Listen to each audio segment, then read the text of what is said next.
Boa noite a todos. Que a paz de Jesus, nosso divino mestre e amigo, nos envolva e nos acolha a todos. É para mim uma alegria estar aqui com todos vocês, partilhando desse pão, o pão divino do Evangelho, que nos congrega aqui em torno do ideal do amor. Não poderia deixar de iniciar a reflexão nesta noite sem antes homenagear e agradecer à Web Rádio Fraternidade, bem como a todos os trabalhadores que no silêncio de suas renúncias, de seus esforços e de suas lutas, há 10 anos vêm semeando em todo o mundo, em tantos corações, a luz do bem, da paz e da esperança. Que Jesus, o divino benfeitor, possa lhes amparar e inspirar sempre, a fim de que muitos decênios mais possam vir, semeando a luz, construindo esse porvir de bênçãos que todos nós esperamos.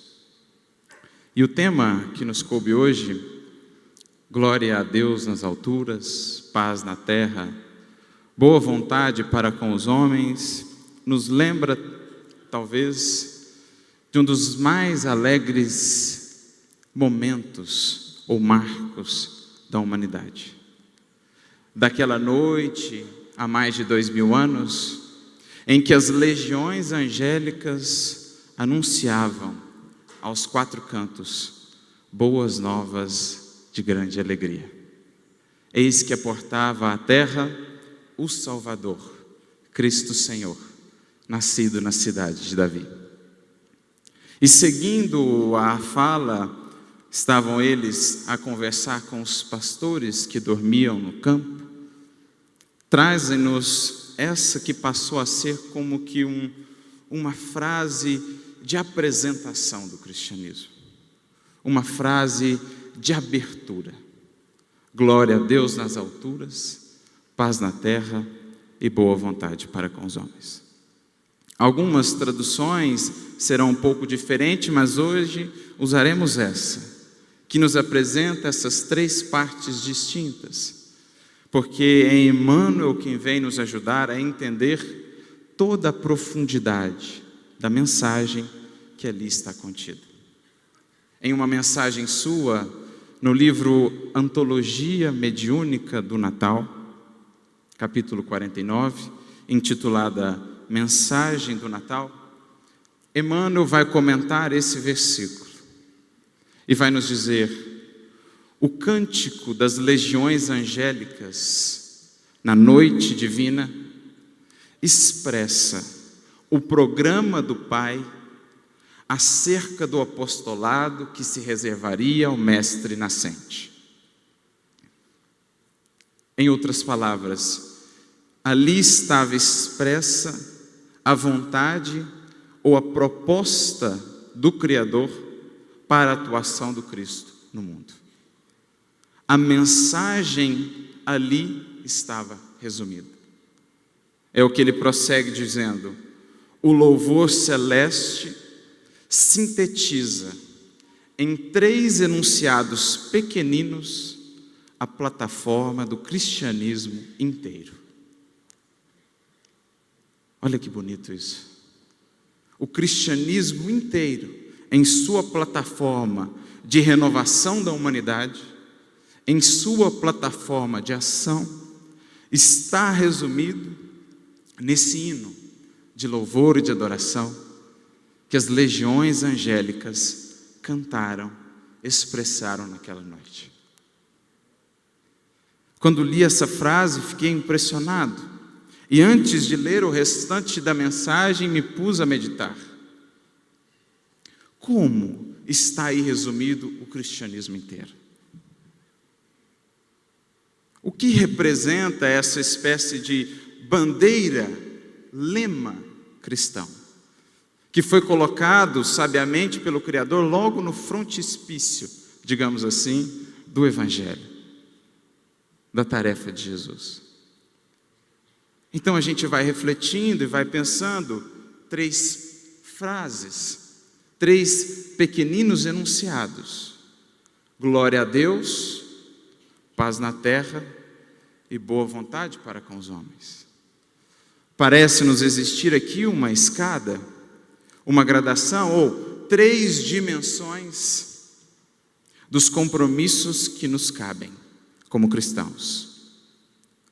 Compromisso nosso para com o Criador, o nosso compromisso para com a criação, para com os nossos semelhantes, para com tudo aquilo que nos cerca, paz na terra, e por fim, o nosso compromisso conosco mesmos, o nosso compromisso da boa vontade nas realizações que nos competem.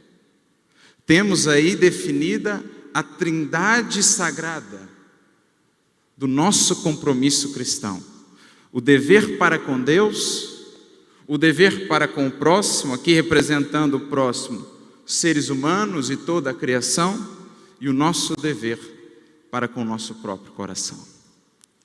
Eis a síntese cristã, que Emmanuel, seguindo nessa mensagem, vai desdobrar. Glória a Deus nas alturas, significando o imperativo da nossa consagração ao Senhor Supremo, de todo o nosso coração e de toda a nossa alma.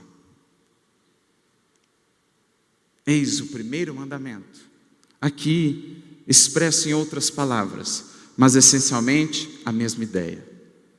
O imperativo da nossa consagração a Deus, de todo o coração, de toda a alma. Coração a representar toda a nossa vida interior, colocada a serviço do Senhor, e a alma a representar uma adoração que se faça, como no entendimento do primeiro mandamento naquela cultura, adorá-lo de toda a alma, a adoração que se faça ação, que se realize, que apareça, que se concretize no mundo. Prossegue ele: paz na terra, traduzindo a paz que nos compete incentivar no plano de cada dia com todas as criaturas. Veja só, com todas as criaturas. E eu me lembro que, por muito tempo, quando li Emmanuel, eu sempre me perguntava por que Emmanuel usa essa palavra criaturas. É uma palavra estranha, diferente. E aos poucos a gente vai chegando a entender que, na verdade, o que ele queria dizer é: não nos limitemos apenas a nós, os humanos. Estendamos também a paz. E isso vale muito para os dias que vivemos, aos outros seres, à criação, esquecida por nós, do nosso projeto de felicidade e de renovação.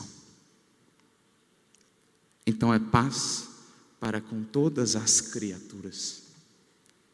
E por fim, boa vontade para com os homens, definindo as nossas obrigações de serviço espontâneo,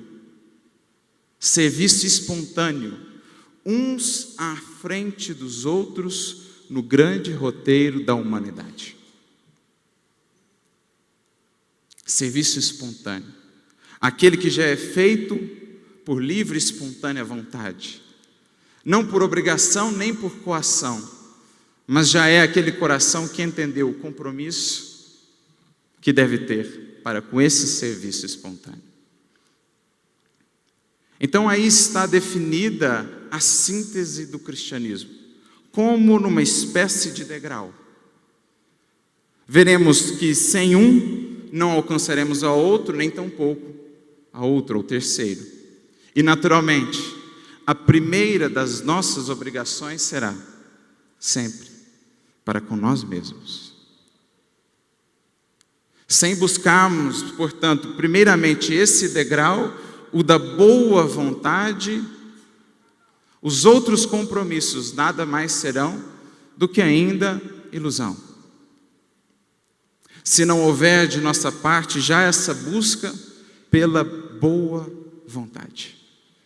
E é aqui que começa a nossa jornada, em busca por ascendermos a esses degraus, compreendendo como que estão bem colocados na frase, como que representam de fato uma gradação. Comecemos pelo menor, a fim de que passemos então aos outros. Comecemos, portanto, pela boa vontade. Porque alguém poderá se perguntar, mas boa vontade é representar dever para com nós mesmos? Sim. Porque o dever mais primordial de nós para com nós mesmos é justamente o da nossa edificação, o da nossa ascensão. A melhor prova de amor por nós mesmos é justamente o investimento nessa construção, que não se fará de forma alguma sem boa vontade. Não há mudança sem vontade, a faculdade soberana da alma, como dirá Leon Denis. Não há bem sem vontade, sem boa vontade, como aprenderemos também com Paulo em O Evangelho segundo o Espiritismo. Portanto, é esse o nosso primeiro compromisso, a fim de que edifiquemos em nós esse reino que é a promessa do Mestre. Como aprendemos com ele no capítulo 3 do livro Boa Nova, quando em diálogo com o sacerdote Hanã, aquele que seria mais tarde o juiz da sua causa, quando diz Jesus que vinha edificar a obra divina no coração do homem, e ouve num tom de escárnio de Hanã, pretendes edificar uma obra divina, uma obra-prima, e por acaso já viste alguma estátua perfeita, edificada com fragmentos de lama? Jesus então lhe dirá, e também a todos nós, sacerdote, nenhum mármore há mais puro e mais formoso do que o do sentimento, e nenhum cinzel é superior ao da boa vontade. Portanto, é a boa vontade o instrumento principal para a nossa edificação. É a base da regeneração de nós mesmos, para que se faça também do mundo.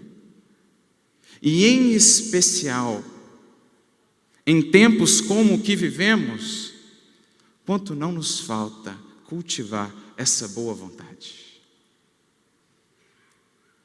Em tempos de polarização, em tempos de divisão, em tempos de segregação, de preconceito, em tempos de impossibilidade ou incapacidade de diálogo, por conta da fixação a rótulos e a polarizações, quanto não nos falta essa boa vontade que nos permita solucionar os problemas que temos a resolver.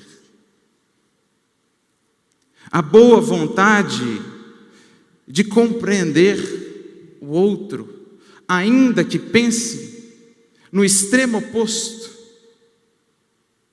A boa vontade de dialogar com o outro, ainda que esteja no polo oposto. A boa vontade de acolher ao outro, ainda que não siga, que não se adeque aos meus interesses, aos meus desejos e aos meus pontos de vista. É a boa vontade elemento essencial aos tempos modernos. Por isso terá Emmanuel uma mensagem no livro Visão Nova, capítulo 9, intitulada Fora da boa vontade não há solução. Não há solução para equacionarmos nós os problemas que nos dizem respeito e que atingem-nos a todos, se não estamos com a boa vontade de dialogar sem agredir, de acolher sem dividir, sem julgar. é a boa vontade que nos cabe cultivar. E por isso Emmanuel também vai nos dizer, no livro Fonte Viva, capítulo 122, que o capital mais precioso da vida é o da boa vontade. Em tempos de intolerância, de impaciência, de indiferença e individualismo, sabe quem são os verdadeiramente ricos? Os que descobriram o capital mais precioso da vida, o da boa vontade. Essas são as almas ricas que de fato enriquecem o mundo, que de fato enriquecem o diálogo, que de fato impulsionam a humanidade mais à frente, porque dão de si mesmas, da sua riqueza, na boa vontade de compreender, de ajudar, de amparar, na boa vontade de se trabalharem, a fim de que possam melhor conjugar as suas relações. Boa vontade. Acrescenta ele: ponhamos esse capital em movimento e a nossa vida ou a nossa existência estará enriquecida de bênçãos e alegrias, hoje e sempre, onde estivermos. Nesse mundo, portanto, ricos são os que têm boa vontade. E a feliz notícia é que a boa vontade está ao alcance de todos que a queiram cultivar. É isso que também o apóstolo Paulo veio a aprender quando dizia, na sua segunda carta aos Coríntios: eu de muita boa vontade gastarei e me deixarei gastar por vós, ainda que amando-vos cada vez mais, seja por vós menos amado. Porque quem descobriu de boa vontade a glória de amar, nunca lhe faltará riqueza de alma e de vida para doar, para criar, para iluminar. Então esse é o primeiro e o mais fundamental dos nossos compromissos. Boa vontade, internamente, a fim de que nesse esforço por nos transformarmos, utilizando esse cinzel, que aos poucos vai modelando o nosso sentimento, nos tornemos cada vez mais aptos a compreender, a dialogar, a amparar, a estender as mãos, a purificar o olhar, a servir e a amar. Porque é a boa vontade também, dirá Emmanuel, a base da caridade. Como o alicerce é o início da construção. E se quisermos alcançar a próxima etapa, ou o próximo dever, não o conseguiremos fazer sem boa vontade, que crie em nós, que nos preencha de caridade. A única força capaz de sustentar a verdadeira fraternidade e a paz.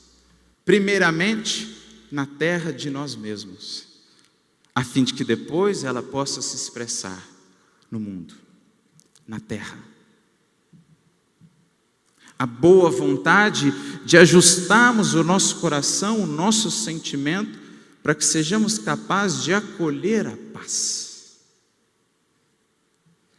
Porque não basta esperá-la, diria o apóstolo Pedro, busque a paz e siga. É preciso mais apenas do que buscar, é preciso adotar certas posturas íntimas que permitam a paz habitar conosco. E isso só quem pode fazer é a boa vontade. É a vontade inspirada pelo bem, que aos poucos vai construindo em nós o templo capaz de acolher a paz. De sermos, como diz Jesus, filhos da paz. Dirá Emmanuel, para que um homem seja filho da paz, é preciso que trabalhe intensamente no seu mundo interior. Isso quem o faz é a boa vontade. De vencer as nossas paixões, de domar as nossas más inclinações, de dar sempre um passo além no trabalho, no serviço, na compreensão, de deixar para trás velhas posturas que não mais nos satisfazem ou que não mais nos convém. Porque nessa mensagem mesmo que fala dos filhos da paz, vinha de Luz 65, Emmanuel dirá: muitos no mundo rogam e esperam a paz, mas raros se fazem dignos dela. Quantos desesperados do mundo não se apegam à própria desesperação? Quantos revoltados não fogem à luz da paciência? Dirá ele. Quantos não choram pela impossibilidade de cometerem novos delitos? E quantos tristes não fogem voluntariamente às bênçãos da esperança? Por quê? Falta-nos muitas vezes a boa vontade de orar para sairmos daquele estado, de tentar nos transformar, para enxergarmos aquele com quem temos dificuldades de convivência de maneira diferente. Quando recebemos, às vezes, um conselho, ou quando lemos uma mensagem que nos diga isso, em geral, a gente quer afastar, porque nos apegamos à desesperação, à aflição, má vontade. Como conservar a paz assim? Portanto, a fim de que tenhamos, primeiramente, na terra de nós mesmos, essa paz a doar, é preciso que a boa vontade faça esse trabalho interior. Porque aí então, inspirados agora pela caridade que a boa vontade gestou, poderemos também nós estender e irradiar essa paz ao mundo, à terra, a tudo e a todos que nos cercam. Inspirados pela caridade, antídoto daquele que é a raiz de todos os problemas humanos, estaremos agora mais imunes ou capazes de vencer, solucionar as aflições e as angústias que nascem do egoísmo humano, da ganância, da ambição, pacificados internamente, enriquecidos internamente, pensaremos mais, melhor em nossos irmãos, na criação, cuidaremos melhor de nossa casa. E penso que foi justamente por isso que usaram aqui paz na terra, para lembrar a gente que esse compromisso deve se estender para além da terra do meu lar, da terra de mim mesmo. Devemos pensar no todo. Quando a ganância, quando o egoísmo, quando a indiferença humana está ainda a criar tantos obstáculos à paz, somos convidados a repensar, olhar novamente para esse dever e com boa vontade gestar essa caridade em nós. Porque dirão os Espíritos, na questão 789 do Livro dos Espíritos, quando os homens tiverem por base de suas leis a base de Deus, praticarão a caridade entre os povos e entre os indivíduos, e então serão felizes e viverão em paz. Porque então nenhum deles pensará em ferir ao seu semelhante ou em sobrepujá-lo. Pensarão todos nessa paz coletiva, a paz na terra.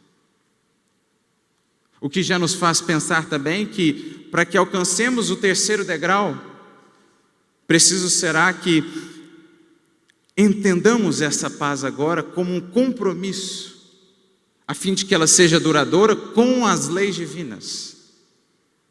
A paz, para que seja durável em nós e fora de nós, deverá estar edificada sobre as leis do Criador. As leis do Criador. E isso será glorificar a Deus nas alturas.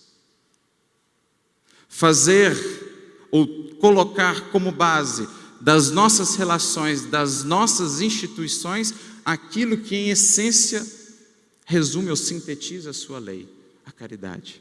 Por isso dirá Allan Kardec, sem caridade não há instituição humana estável, tampouco existirá a paz, em nós ou fora de nós. Se não estiver essa paz edificada e construída, sobre as leis do Criador. E isso será glorificá-lo. Fazer de cada gesto, de cada relação nossa, um gesto de adoração ao Criador. Como o glorificamos? Manifestando-o em nós, em nossa fala, em nosso coração, em nossas mãos, exaltando-o perante todos. Isso é glorificá-lo. Essa a paz duradoura. Como dirá Emmanuel, para que essa paz viva em nós, é preciso que trabalhemos intensamente no mundo interior, cessando as vozes de inadaptação à vontade divina e evitando as manifestações de desarmonia perante as leis eternas. Quando assim o fizermos, teremos paz na terra de nós mesmos, teremos paz a doar ao mundo, e a nossa vida então se tornará também essa glorificação a Deus, que não se fará somente nos momentos de alegria, de felicidade, porque então é fácil atender esses 3 deveres, especialmente esse último, glorificar a Deus. Mas um glorificar que se faça algo além. Na própria definição de Jesus, nisto é glorificado meu Pai, que deis muito fruto. Portanto, glorificá-lo será tomar cada experiência ou circunstância da vida, de modo a aproveitar isso como adubo para a frutificação de nossas almas. Sejam elas circunstâncias alegres, felizes, sejam elas as benditas dores que funcionam muitas vezes no solo de nossa alma como o mais precioso dos adubos. Isso será glorificar de fato a Deus. Como dirá Emmanuel no livro Fonte Viva, capítulo 11, falando da glorificação, o título é Glorifiquemos. Quando o vaso saiu da cerâmica, dizia para si mesmo: bendito o calor do fogo que me deu a solidez. Quando o arado saiu da forja, dizia para consigo mesmo: bendito o malho que me deu a forma. Quando a madeira surgiu bela no palácio, dizia para consigo mesma: bendita a lâmina que me preparou a beleza. E quando a seda luziu bela no templo, dizia: bendita a feia lagarta que me deu a vida. Quando a flor se entreabriu bela e veludosa, dizia para consigo mesma: bendita a terra escura que me encheu de perfume. E quando o enfermo curou-se de sua enfermidade, gritava de alegria para consigo mesmo: bendita a dor que me trouxe a lição do equilíbrio. Tudo é grande, tudo é belo, tudo é santo na casa de Deus. Agradeçamos a tempestade que renova, a luta que aperfeiçoa e o sofrimento que ilumina. Que em todas as nossas sombras e dores seja o nosso Pai glorificado para todo sempre. Isso é glorificar a Deus nas alturas. Essa é a síntese que ali se apresentava. Mas penso que muitas das vezes essas lições se fazem melhor compreendidas quando lidas na vida de alguém, quando corporificadas. E conta-nos Lucas no seu Evangelho, capítulo 2, que os pastores contaram o que ouviram das legiões angélicas a 2 corações. Foram 2 os corações que ouviram essa citação. E o nosso intuito aqui é ver como que esses 2 corações incorporaram a lição. Estavam ali José e Maria. Diz o texto que Maria ouvia todas aquelas coisas e guardava e as conferia em seu coração. O nosso intuito é ver como que eles, antes mesmo da mensagem propriamente dita do Cristo, souberam ser cristãos, entendendo esses 3 deveres fundamentais e os vivenciando. Aqui me recordo, portanto, de uma mensagem no livro Levantar e Seguir, capítulo 6, intitulada José da Galileia. em que Emmanuel vai dizer assim: a paz, a par dos ingratos, dos adversários, dos indiferentes, dos discípulos vacilantes, houve um homem integral que atendeu a Jesus, hipotecando-lhe o coração sem mácula e a consciência pura. José da Galileia foi um homem tão profundamente espiritual que o seu vulto sublime escapa às análises limitadas de quem não prescinde de material humano para a definição de valores. Um vulto muitas vezes que passa apagado no Evangelho, mas que na definição de Emmanuel foi tão sublime que a fim de compreendê-lo só o podemos fazê-lo pelas vias da intuição. Não é pela análise, é preciso senti-lo. Aliás, ao corriqueiro no Evangelho, a fim de efetivamente compreendê-lo mais do que entendê-lo aqui, é preciso senti-lo. Então Emmanuel acrescenta: já pensaste no cristianismo sem ele? Basta recordar que houve um tempo em que Maria e o próprio Cristo foram colocados pelas forças divinas sob o cuidado de um homem. No entanto, esse homem, ainda que honrado pela visita e solicitação de um anjo, jamais se vangloriou disso. Nunca buscou gloriar-se disso, porque sabia ele que glórias somente a Deus, a nós somente vanglórias ou glórias vãs. Glórias somente a Deus. Embora vendo a sedução que Jesus exercia nos doutores do templo, jamais abandonou a sua carpintaria simples.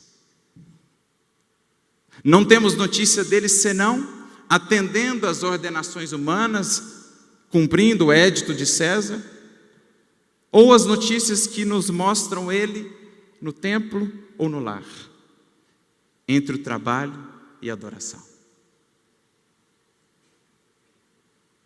Sem evidência de qualquer espécie, José deu ao Senhor tudo quanto podia dar. Deve a ele o cristianismo à porta da primeira hora, mas José passou no mundo dentro do divino silêncio de Deus. Não sabemos quando ele morreu, não sabemos se chegou um dia a escutar Jesus pregando, mas sabemos que foi profundamente cristão, porque lembrando-se daqueles 3 deveres da fala dos pastores, dos anjos, soube conservá-los em toda a sua vida, atendendo o dever para consigo mesmo, na boa vontade do trabalho, atendendo ao compromisso com a paz no seu lar, onde estava, e glorificando a Deus no silêncio da renúncia. José. Mas teve outro coração também que ouviu esse cântico das legiões. E esse coração, sabemos, foi Maria. Foi Maria. E o quanto nós estamos aqui hoje tentando aprender com esses que souberam gestar e conceber o Cristo, a fim de que olhemos também a todos, guardadas as devidas proporções, Josés e Marias, que no mundo trabalham também por gestar e conceber a Jesus, no mundo e em si mesmos. Pois bem, Maria, no capítulo 2 do livro Lázaro Redivivo, conta-nos Humberto de Campos, quando João, o discípulo amado, veio ter com Maria, anunciando-lhe a detenção do mestre, o coração materno, consternado, recolheu-se ao santuário da prece e rogou ao Senhor Supremo poupasse o filho querido.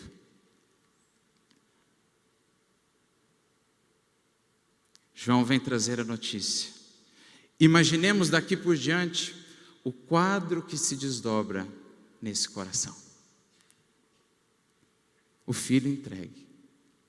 Mas pensava ela consigo mesmo, mas não era ele o embaixador divino? Não seria ele o príncipe de Israel? Aquele cujo reino duraria para sempre, como no anúncio que o anjo lhe fez antes do nascimento de Jesus? Confiava nesse Senhor, que ele pouparia o seu filho, afinal de contas, não tinha feito ele somente o bem? Não amparava, não curava cegos, coxos, leprosos? Não era a ressurreição de Lázaro uma própria demonstração da sua grandeza? Voltava-se ela então ao seu coração e em prece rogava a esse Senhor da vida, que outro dia, há algum tempo, havia lhe anunciado o nascimento, preenchendo-a de alegria, confiaria ela nele.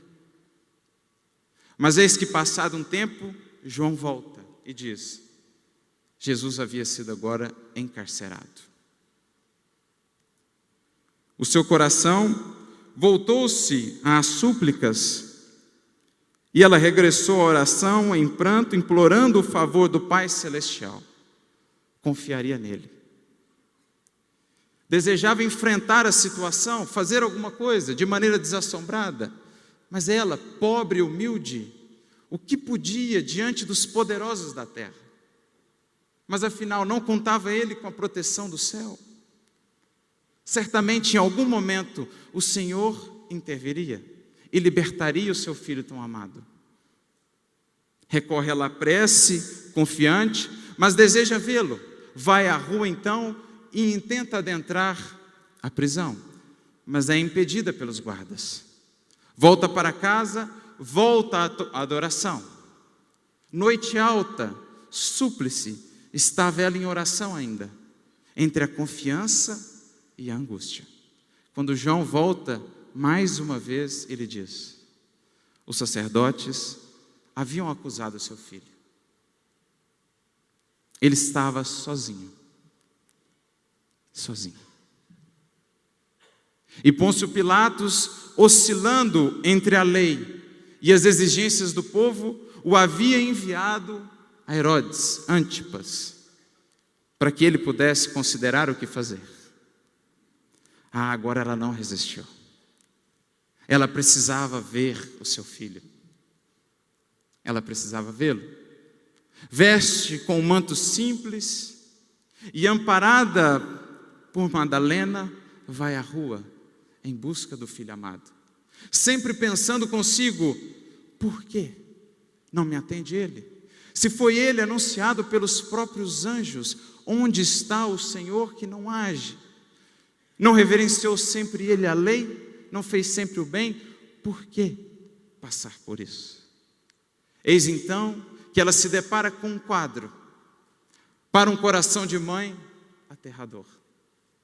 Estava o seu filho, o Mestre Divino, vestido com uma túnica de humilhação, portando à mão, à guisa de cetro do escárnio, um pedaço de cana, e coroado com os espinhos da ingratidão. Imaginemos o que se passava nesse coração materno ao ver o filho naquela condição.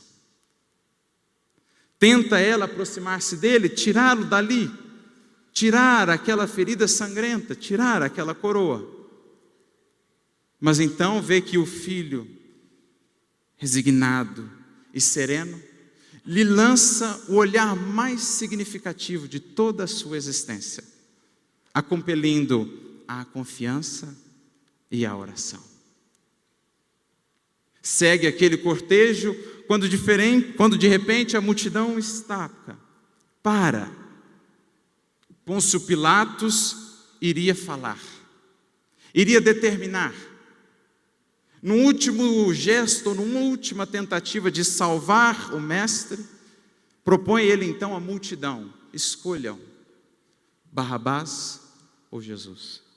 Eis que naquele coração materno despontou um pingo de esperança.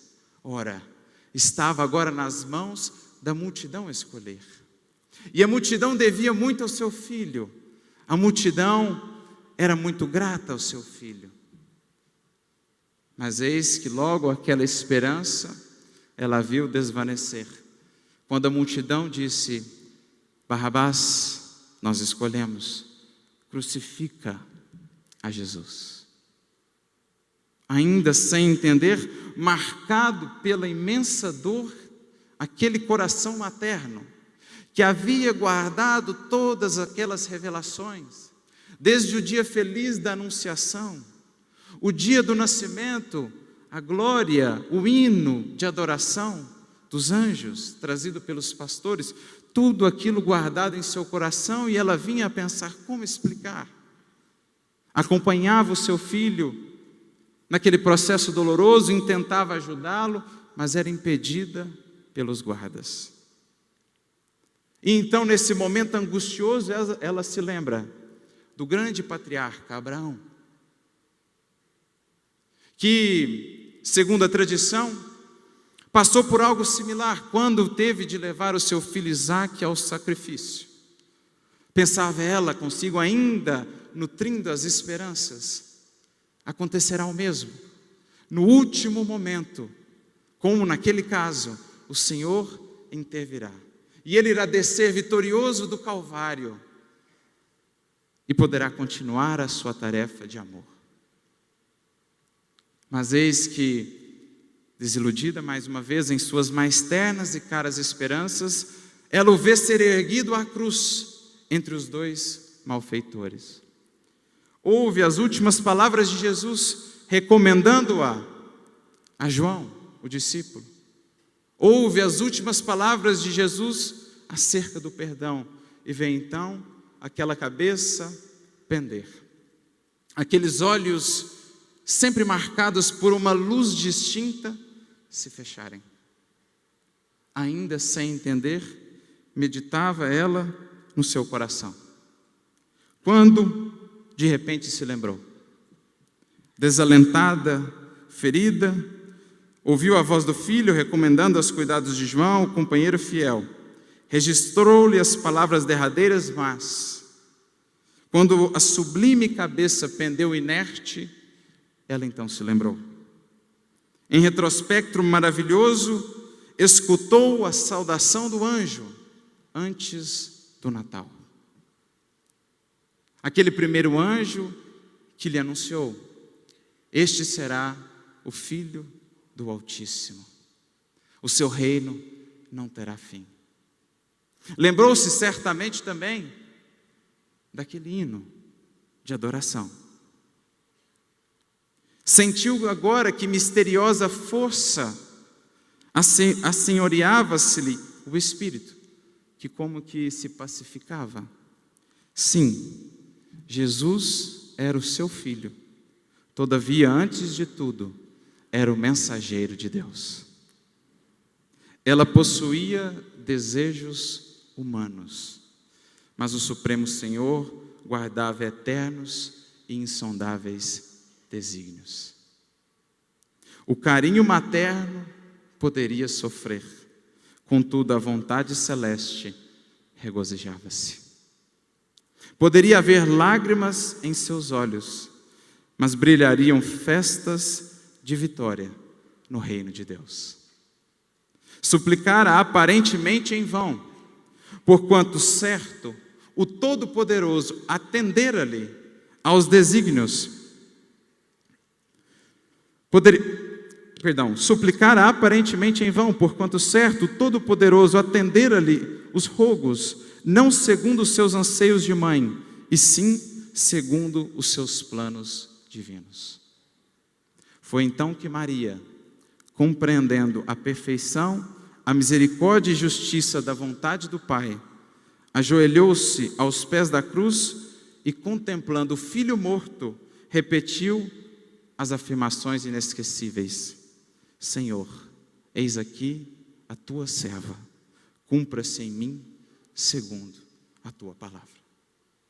Entendeu ela, enfim, era preciso ter boa vontade para com os homens. Era preciso ter paz na terra de si mesmo para pacificar o mundo. E era preciso glorificar a Deus, quaisquer que fossem as circunstâncias. Esses dois exemplos, José e Maria, souberam nos demonstrar como vivenciar essas três orientações. Guardadas as devidas proporções, são esses os Josés e Marias, que aí estão pelo mundo, no silêncio de suas dores, de suas renúncias e de seus amargores, gestando e concebendo Cristo no mundo e em seu coração. São esses mais propriamente os obreiros da regeneração, a quem nós devemos agradecer, a todos aqueles que com o imenso esforço do seu ser, todos os dias atendem à boa vontade, ao compromisso com a paz e à glorificação ao Senhor. Benditos sejam esses Josés e Marias, anônimos no mundo, e que possamos nós ser deles também. Que encontremos ou que gravemos de maneira definitiva em nosso coração esse verdadeiro hino, esse lema cristão, tendo sempre boa vontade, comprometido sempre com a paz do mundo e lembrando sempre de glorificar a Deus, quaisquer que sejam as circunstâncias ou a situação. É a esses a quem gostaríamos de homenagear e agradecer, e que possamos, cada um de nós, no mais íntimo de nosso ser, fazer-nos também um pouquinho José e Maria na vida de alguém, ajudando, enfim, a conceber o Cristo no mundo a partir do nosso coração. E que sejam quais forem as lutas desse processo que agora vivemos, as dificuldades da transição, que nunca nos falte no coração a boa vontade, que nunca percamos a esperança, que nunca percamos o fogo divino da caridade que sustenta a paz, e que aconteça o que acontecer em nossa boca, em nossa mente, em nossa alma, possamos nós falar sempre, expressar sempre esse hino de glorificação. Seja feita sempre, Senhor, a Tua vontade em nós e por nós, para todos sempre. Muito obrigado a todos e muita paz.